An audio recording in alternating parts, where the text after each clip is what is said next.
morning, Frontier. My name is Hazel Sarin Kunting and I'm 20 years old. I'm a fresh graduate from Ateneo de Davao University, Business Management. And before naman taga ako nag-Yusana, wala akong ginagawa. And since in-invite ako ng college friend ko na si Thea, sabi niya na part-time daw.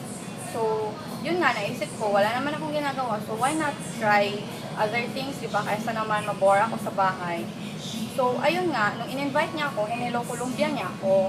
So, sabi ko na, okay, sige, kita tayo, ganyan. Tapos, nung nag-start naman ako, actually, ang reason ko talaga is yung aking K-pop fangirl life. Kasi, di ba, we all know that yung bisyo, mahal talaga siya. And kinoconsider ko kasi talaga siya as bisyo ko yung fangirl. And, yun nga, nung pag Manila ko, is, ang purpose ko talaga nun is manood ng concert. And since nalaman ko na may training pala, ginap ko din yung opportunity na mag-training. And I was really excited.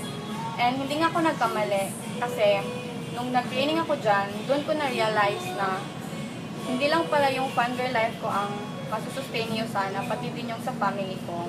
Kasi since I'm an only child, naisip ko din na walang makakapagbigay nung magandang buhay sa parents ko kundi ako lang. So, ayun nga, mas nag-deepen yung why ko and mas na-clear yung picture kung bakit gusto ko gawin yung sana. And nung nakausap ko naman si Mentor K, actually, nung pumunta ko ng Manila, I was hitting my PBPS that time.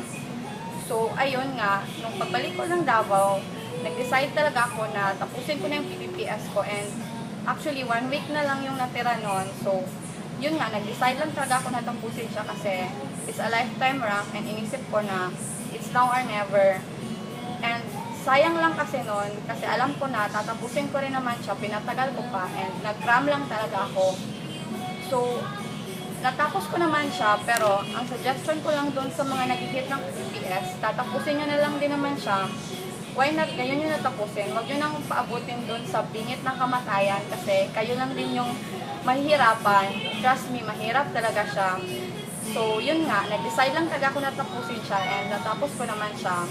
So, actually ngayon, I was really excited for my next rank advancement and ginagawa ko naman talaga to for my family. So, thank you din sa lahat ng mentors, lalo na kay Mentor Lawrence kasi siya talaga yung nag-push sa akin, kay Mentor K, and sa lahat ng mentors dyan sa Manila. And suggestion ko lang is, makinig talaga tayo sa ating mga mentors kasi hindi naman nila tayo ilalagay sa posisyon na ikakapahamak natin. Stop ko na.